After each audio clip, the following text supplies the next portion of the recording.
Hi everyone. तो आज है 6 नवंबर और 6 नवंबर में जितना भी न्यूज़ रहा है जो कि एग्ज़ाम ओरिएंटेड है उस हर एक न्यूज़ को आज हम लोग यहाँ पे डिस्कस करने वाले हैं। एग्ज़ाम ओरिएंटेड तो न्यूज़ को कवर करेंगे ही करेंगे, इसके साथ जो है प्लेसेस इन न्यूज़ को भी हम लोग यहाँ पे कवर करने वाले हैं। जैसे एग्ज़ाम में डिफरेंट डिफरेंट जो लोकेशन के बारे में पूछ देते हैं कि कौन सा कंट्री बॉर्डर शेयर करता है, तो इस तरीके से जितना भी डिफरेंट डिफरेंट क्वेश्चन पूछे जाते हैं जो कि मैप बेस्ड होते हैं, उस हर एक क्वेश्चन को, उस हर एक न्यूज़ को हम लोग यहाँ पे डेली कवर कर रहे हैं। इसी भांति जो है हम लोग आज इसको भी कवर करने वाले हैं। ये जो पूरा न्यूज़ का इनिशिएटिव है ये इंपॉर्टेंट होने वाले हैं। CAPF AC एफकेट हो गया, CDS NDA एयरफोर्स है ना, XY ग्रुप का।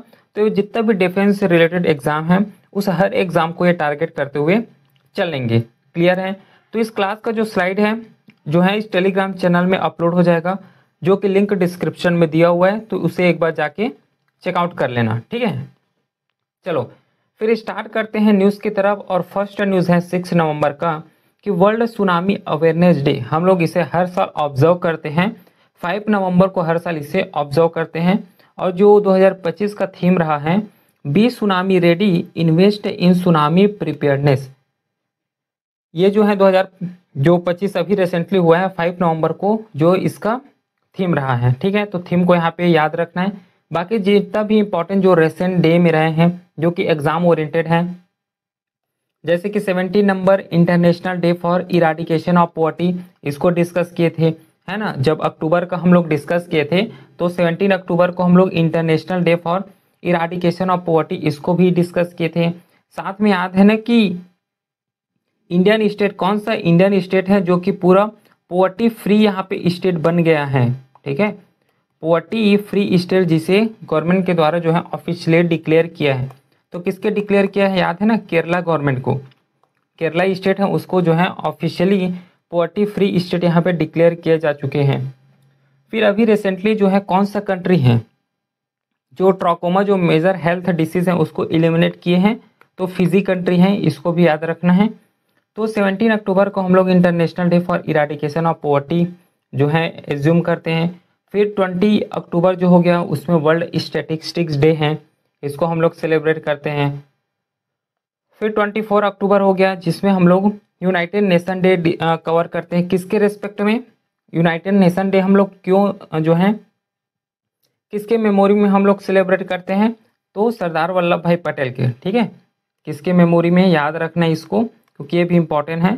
सरदार वल्लभ भाई पटेल के मेमोरी में हम लोग यूनाइटेड नेशन डे यहाँ पे ऑब्जर्व करते हैं।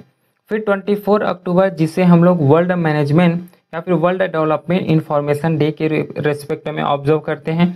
28 अक्टूबर जिसमें हम लोग इंटरनेशनल एनिमेशन डे जो है ऑब्जर्व करते हैं। फिर 31 अक्टूबर जिसमें हम लोग एकता दिवस या फिर नेशनल यूनिटी डे ऑब्जर्व करते हैं। एक मिस्टेक यहाँ पे मेरे से हुआ है कि देखो, जो यूनिटी डे है एक्चुअली सरदार वल्लभ भाई पटेल को कमोमोरेट करने के लिए होता है ना, यूनाइटेड नेशन डे ये नहीं होता। ठीक है, क्लियर। चलो फिर नेक्स्ट न्यूज़ है जो है the world largest archaeological museum, जो कि अभी यहाँ पे ओपन किए गए हैं इजिप्ट में। इजिप्ट में जो है वर्ल्ड का लार्जेस्ट आर्कियोलॉजिकल म्यूजियम यहाँ पे ओपन किए गए हैं। आर्कियोलॉजिकल का मतलब होता है कि जैसे कि हड़प्पन सिविलाइजेशन हो गया तो वहाँ से हमें पोटरी मिले, है ना, सील्स मिले। तो इस तरीके से डिफरेंट डिफरेंट जो है आर्कियोलॉजिकली जब डिस्कवर किए जाते हैं तो डिफरेंट डिफरेंट हमें उस टाइम के, है ना, एविडेंसेस मिलते हैं जिसको हम लोग यहाँ पे आर्कियोलॉजिकल बोल रहे हैं। ठीक है, तो वर्ल्ड आर्कियोलॉजिकल जो लार्जेस्ट म्यूजियम है ओपन किए गए हैं इजिप्ट में, इसको याद रखना है। इसमें जो है फिजिकली, है ना, बोथ यहाँ पे physically and the term of collection दोनों देखने को मिलेगा। फिर डिफरेंट डिफरेंट सिविलाइजेशन से जितना डिफरेंट डिफरेंट हमें एविडेंसेस मिले हैं उस हर एक एविडेंसेस को यहाँ पे रखे गए हैं जो कि इजिप्ट में ओपन किए गए हैं। याद रखोगे इसको। जो कैपिटल इसका है कैरो। इजिप्ट का अगर लोकेशन देखोगे तो ये अफ्रीका कंटिनेंट है। ठीक है, ये अफ्रीका कंटिनेंट है। अब अफ्रीका कंटिनेंट में जस्ट नदन, और ये पेनिनसुलर रीजन हो गया। ठीक है, तो ये पेनिनसुलर रीजन के जस्ट बॉर्डरिंग शेयर करते हुए इजिप्ट कंट्री है। तो इस कंट्री को भी थोड़ा याद रखना है। एटलीस्ट लोकेशन याद रखोगे जिसका मेजर रिवर यहाँ पे नील पड़ता है, जो कि लॉन्गेस्ट रिवर हम लोग कंसिडर करते हैं वर्ल्ड का। मेजर डिजर्ट जैसे कि सहारा डिजर्ट हो गया, ईस्टर्न डिजर्ट हो गया, यही देखने को मिलता है इजिप्ट में। फिर यूनेस्को वर्ल्ड हेरिटेज साइट यहाँ पे भी डिस्कवर किए गए हैं, है ना, उसको भी वर्ल्ड हेरिटेज साइट में कंसीडर किए गए हैं। कौन कौन से हैं? पिरामिड ऑफ गीज़ा हो गया, फिर अबू सिम्बेल टेम्पल हो गया। तो यहाँ तक तो क्वेश्चन नहीं पूछेंगे, लेकिन इतना याद रखना है कि जो ग्रांड इजिप्टियन म्यूजियम है, जो कि लार्जेस्ट म्यूजियम है वर्ल्ड का, इसे जो है इजिप्ट में ओपन किए गए हैं। बस इसको यहाँ पे कंसीडर करोगे, ये पता होना चाहिए। फिर यहाँ पे कार्तिक आर्यन जिसे बेस्ट एक्टर अवार्ड यहाँ पे दिए गए हैं under Dada Saheb Phalke international film festival award, जो कि 2025 के रेस्पेक्ट में दिए गए हैं कार्तिक आर्यन को, जो कि बेस्ट एक्टर रहे हैं। फिर और डिफरेंट कैटेगरी में अवार्ड दिए गए हैं, जैसे कि बेस्ट फिल्म अवार्ड जैसे कि स्त्री 2 हो गया, है ना। बेस्ट एक्टर अवार्ड जो कि कार्तिक आर्यन को दिए हैं। बेस्ट एक्ट्रेस में जो है कृति सेनन को दिए हैं। बेस्ट डायरेक्टर में कबीर खान को दिए हैं, ठीक है। फिर फिल्म ऑफ द ईयर जो कि काल्की हैं। Producer of the year Dinesh vision हैं। तो इस तरीके से जो है डिफरेंट डिफरेंट कैटेगरी में इसे अवार्डेड गए हैं। तो ये तो रहा जो है Dada Saheb Phalke international film festival award 2025 में जिसको दिए गए थे उसका नाम। तो अभी तक ही हम लोगों ने पूरा इम्पोर्टेंट जो एक्ट्रेस रहे हैं जिसे अवार्ड से अवार्डेड गए हैं उसके बारे में कवर किए। अब डिस्कस करते हैं कि दादा साहेब फाल्के इंटरनेशनल जो फिल्म फेस्टिवल अवार्ड है एक्चुअली ये है क्या।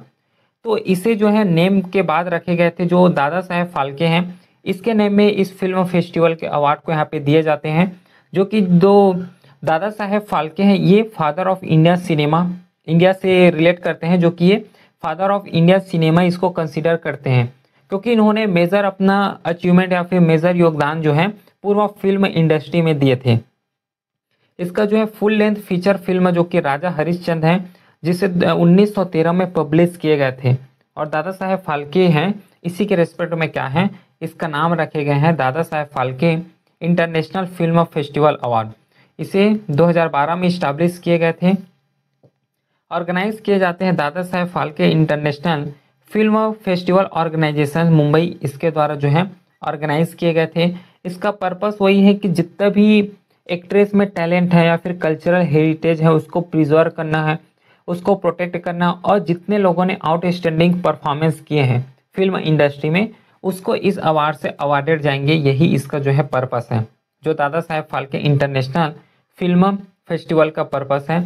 इसे हर साल जो है ऑर्गेनाइज किए जाते हैं और हर साल जो है अवार्डेड जाते हैं। फिर कुछ अवार्ड का कैटेगरी देखोगे तो फीचर फिल्म हो गया, शॉर्ट फिल्म हो गया, जिसमें से इस अवार्ड को अवार्डेड जाते हैं जो दादा साहेब फाल्के अवार्ड है। Feature film, short film, web series हो गया, टेलीविज़न, है ना, रीजनल सिनेमा, फिर टेक्निकल असिस्टेंट, स्पेशल हॉनर। इस तरीके से जो है इसमें भी डिफरेंट डिफरेंट कैटेगरी हैं जिसके थ्रू जो है इस अवार्ड को यहाँ पे अवार्डेड जाते हैं। एलिजिबिलिटी का अगर बात करोगे तो ओपन है हर इंडियन फिल्म या फिर डिजिटल कंटेंट के लिए जो है ओपन है, हर लोगों के लिए इसे जो है ओपन रखे गए हैं। इसका ऑब्जेक्टिव यही है कि इंस्पायर करना जितना भी टैलेंट है ना, एक एक्टर के रेस्पेक्ट में जो टैलेंट होता है उस टैलेंट को यहाँ पे रिकॉग्नाइज करना, है ना, इस्टेब्लिश करना आर्टिस्ट एंड फोस्टर करना international recognition for Indian cinema. इसके लिए जो है ये मेजर ऑब्जेक्टिव है।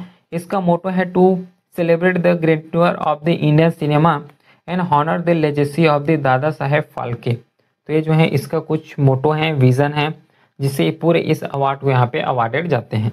ठीक है, नेक्स्ट न्यूज़ है अब जो कि अपॉइंटमेंट से रिलेटेड है।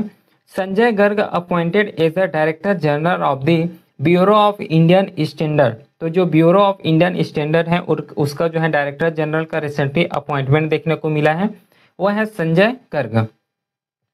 इसका जो एब्रीवेशन BIS के रूप में हम लोग जानते हैं, ये जो है national standard body of India है। इसका मतलब ये है कि जितना भी डिफरेंट डिफरेंट प्रोडक्ट है उसमें जो है एक स्टैंडर्ड मार्क करना, है ना, उसका एक जो है क्राइटेरिया होना चाहिए, उस क्राइटेरिया को फुलफिल कर रहे हैं कि नहीं कर रहे हैं, उसके पूरा चेक्स एंड बैलेंस करने का काम जो है ब्यूरो ऑफ इंडियन स्टैंडर्ड का होता है। जैसे कि आयरन लेते हो, है ना, या फिर लोहा लेते हो तो उसमें लिखा होता है ना BIS करके, या फिर डिफरेंट डिफरेंट टर्म यहाँ पे लिखे गए थे, ISI ऐसे करके कुछ टर्म लिखे जाते हैं। ये सब किसके द्वारा दिए जाते हैं? BIS के द्वारा दिए जाते हैं, जो कि ब्यूरो ऑफ इंडियन स्टैंडर्ड है। इसका हेड क्वार्टर जो है न्यू दिल्ली में देखने को मिलता है। इसे 1986 में फाउंड किए गए थे, इस्टेब्लिशमेंट किए गए थे। ये जो है मिनिस्ट्री ऑफ कंज्यूमर अफेयर्स है ना, फूड एंड पब्लिक डिस्ट्रीब्यूशन, इसके अंडर ये काम करते हैं BIS। इसका प्राइमरी फंक्शन है कि जितने भी रूल्स एंड रेगुलेशन है उसको फॉर्मुलेट करना, रिकॉग्निशन करना एंड प्रमोट करना इंडियन स्टैंडर्ड गुड्स को, है ना। गुड्स के रेस्पेक्ट में चाहे इंपोर्ट एक्सपोर्ट गुड्स हो गया, सर्विस सिस्टम हो गया, या फिर ज्वेलरी से रिलेटेड सिस्टम हो गया, हर एक सिस्टम को यहाँ पे एक फॉर्मुलेशन करना, रिकॉग्नाइज करना, ये जो है प्राइमरी फंक्शन होता है BIS का। क्लियर है, BIS का ये प्राइमरी फंक्शन होता है। बाकी मेजर जो है ऑब्जेक्टिव में इंश्योर करना क्वालिटी को, क्योंकि देखो अगर मैं फार्मास्यूटिकल का बात करता हूँ या फिर मेडिकल सेक्टर का अगर थोड़ा एग्जांपल दूँ, तो मेडिकल सेक्टर में जितना भी डिफरेंट रिलेटेड मेडिसिन बन रहे हैं, वो मेडिसिन सही है कि नहीं कौन चेक करने वाले हैं, BIS के द्वारा चेक किए जाते हैं। वो जो उस मेडिसिन का जो है प्रॉपर स्टैंडर्ड फॉर्मेट में बनाए गए हैं कि नहीं बनाए गए हैं, ये चेक कौन करने वाला है, BIS करने वाले हैं। तो यही है BIS, जिसके थ्रू क्या है कि डिफरेंट जो प्रोडक्ट हैं उसको क्वालिटी को जो है मेज़र करना, क्वालिटी है उसके साथ साथ सेफ्टी को मेज़र करना, रिलायबल होना चाहिए प्रोडक्ट का फॉर कंज्यूमर के लिए। इस तरीके से जो है मेन ऑब्जेक्टिव है जिसके थ्रू BIS को यहाँ पे इस्टेब्लिश किए गए हैं। जैसे कि कुछ इंपॉर्टेंट सर्टिफिकेशन मार्क के बारे में अगर डिस्कस करें तो जो ISI मार्क देखते हो, जो इंडस्ट्रियल प्रोडक्ट हो गया या फिर जो कंज्यूमर गुड हो गया, उसमें जो है मेजोरिटी हमें ISI मार्क देखने को मिलता है। फिर हॉल मार्क हो गया जो कि सोल्ड या फिर गोल्ड हो गया, सिल्वर हो गया, जो जितना भी ज्वेलरी रिलेटेड इनपुट है वहाँ पे हॉल मार्क देखने को मिलता है। फिर BIS मार्क होता है जो कि कन्फर्मिटी असेसमेंट को बताते हैं। फिर इको मार्क होता है जो कि इको इन्वायरमेंटली फ्रेंडली प्रोडक्ट हैं। तो इस तरीके से क्या है, डिफरेंट मार्क के थ्रू हमें ये पता चलता है कि कोई भी जो पर्टिकुलर प्रोडक्ट है ये सही स्टैंडर्ड में है ना, ये प्रॉपर तरीके से चेक हुआ है, पूरा चेक्स एंड बैलेंस के थ्रू ये गुजरा है, और ये जो प्रोडक्ट है उसे कंज्यूम करने के लिए पूरा से सेफ्टी है। तो ये तो रहा कुछ सर्टिफिकेशन मार्क के बारे में जिसके द्वारा BIS यहाँ पे दिए जाते हैं। फिर सुनील कांत जो मुंजल है, जो एक इंडियन पर्सनालिटी है, इसे जो है फ्रांस का जो प्रेस्टिजियस हॉनर है, जो इंग्लिश में इसको night of the national order of merit बोलते हैं, इसे फ्रेंच गवर्नमेंट के द्वारा हॉनर किए गए हैं। तो जस्ट इसके बारे में यही यहाँ पे कवर करना है। फिर आमिर खान ने यहाँ पे रिसीव किए first ever RK Laxman award for excellence. Aamir Khan को यहाँ पे दिए गए हैं RK Laxman award for excellence. इसे इंस्टीट्यूट किए गए हैं by the family of the RK Laxman. ठीक है, जो RK लक्ष्मण है जो कि इंडिया लेजेंडरी कार्टूनिस्ट है एंड द क्रिएटर है कॉमन मैन का। इसको सिंपल भाषा में हम लोग जो RK लक्ष्मण है ये कार्टूनिस्ट थे जो कार्टून के फील्ड में या फिर कार्टून इंडस्ट्री में जाने जाते थे, और इसी के नेम में जो है RK Laxman award for excellent रखा गया है, और इसी अवार्ड के थ्रू जो है आमिर खान है इसे अवार्डेड गए हैं। इसका पर्पस वही है कि जितना भी क्रिएटिव ब्रिलियंट है, सोशल इम्पैक्ट है, एक्सलेंट है, इन रेस्पेक्ट कौन कौन से रेस्पेक्ट में, हर एक डाइवर्सिटी या फिर हर एक डायमेंशन के रेस्पेक्ट में उसे इस जो है अवार्ड को दिए जाते हैं। इसका पर्पस जैसे कि to honour individual who demonstrate creative brilliant होना चाहिए, क्रिएटिव ब्रिलियंस हो गया है ना, social impact and the excellent in the their respective field. अपने फील्ड में हर एक रेस्पेक्ट में यहाँ पे क्या होना चाहिए, गुड होना चाहिए, ठीक है, ब्रिलियंट होना चाहिए। इसी को जो है ये अवार्ड से अवार्डेड जाएंगे। इसका जो फर्स्ट एडिशन जो है 2025 रहा है, और यही 2025 में आमिर खान को यहाँ पे अवार्डेड गए हैं। इसे जो है RK Laxman foundation of family, फिर कल्चरल पार्टनर, इसके द्वारा इसे ऑर्गेनाइज किए गए हैं। इसका ऑब्जेक्टिव वही है कि सेलिब्रेट करना क्रिएटिव एक्सीलेंस को, social story telling and public influence को, जो कि ये मेजर इसका ऑब्जेक्टिव रहा है। ठीक है, चलो ये तो रहा पूरा न्यूज़। अब जो है लास्ट में हम लोग डिस्कस करते हैं प्लेसेस इन न्यूज़ को, है ना, इसको भी यहाँ पे कवर करना बहुत ज़्यादा इंपॉर्टेंट हो जाता है, जो कि नेग्रोस आइलैंड अभी प्लेसेस इन न्यूज़ में रहा है, करेंटली न्यूज़ में रहा है, क्योंकि यहाँ पे 5.8 मैग्नीट्यूड का अर्थक्वेक आया है। और ये जो है नेग्रोस जो है आइलैंड है फिलीपींस का, ग्रुप ऑफ आइलैंड को आर्किपिलागो बोल रहे हैं, और जो फिलीपींस है वो भी ग्रुप ऑफ आइलैंड से मिल के बना हुआ है। तो यही जो ग्रुप ऑफ आइलैंड है उसी में से जो है फिलीपींस का एक आइलैंड है नेग्रोस आइलैंड, जो कि मोस्टली हमें यहाँ पे देखने को मिलता है।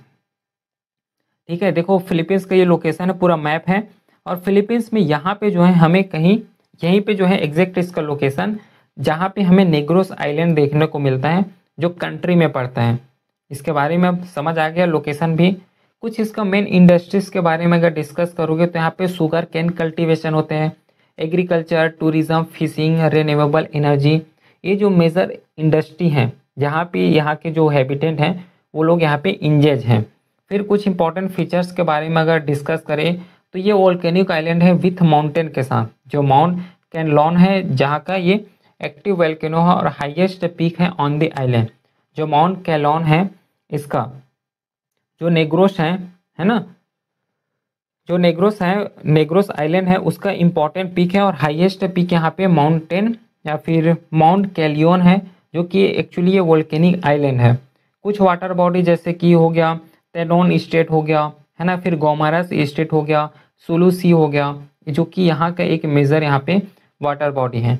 क्लाइमेट के बारे में अगर डिस्कस करोगे तो ट्रॉपिकल वार्म क्लाइमेट हमें देखने को मिलता है और ह्यूमिड क्लाइमेट देखने को मिलता है। बाकी डिफ्रेंशिएट तो होंगे ही होंगे, लेकिन मोस्टली हमें यही चीज़ देखने को मिलता है with wet and dry season यहाँ पे ऑब्जर्व किए जाते हैं। टूरिज्म अट्रैक्शंस के बारे में अगर डिस्कस करेंगे तो माउंट कैलॉन नेशनल पार्क हो गया है ना, फिर डिफरेंट यहाँ पे साइट्स हैं जैसे कि सुगरलैंड हेरिटेज साइट हो गया, बीचेस हो गए, इसी साथ हो गया डाइविंग स्पॉट हो गया। तो इस तरीके से क्या है डिफरेंट यहाँ पे भी अट्रैक्शन है जहाँ से पब्लिक यहाँ पे जाते हैं। क्लियर। तो ये तो रहा आज का न्यूज़ जो कि 6 नवंबर में जितना भी इम्पोर्टेंट न्यूज़ रहा है जो कि एग्जाम ओरिएंटेड है उस हर एक न्यूज़ को हम लोगों ने यहाँ पे कवर किए हैं। क्लियर है। इस क्लास का जो पूरा स्लाइड है टेलीग्राम चैनल में अपलोड हो जाएगा जो कि लिंक डिस्क्रिप्शन में दिया हुआ है। चलिए फिर मिलते हैं नेक्स्ट क्लास में, तब तक के लिए thank you, have a great day.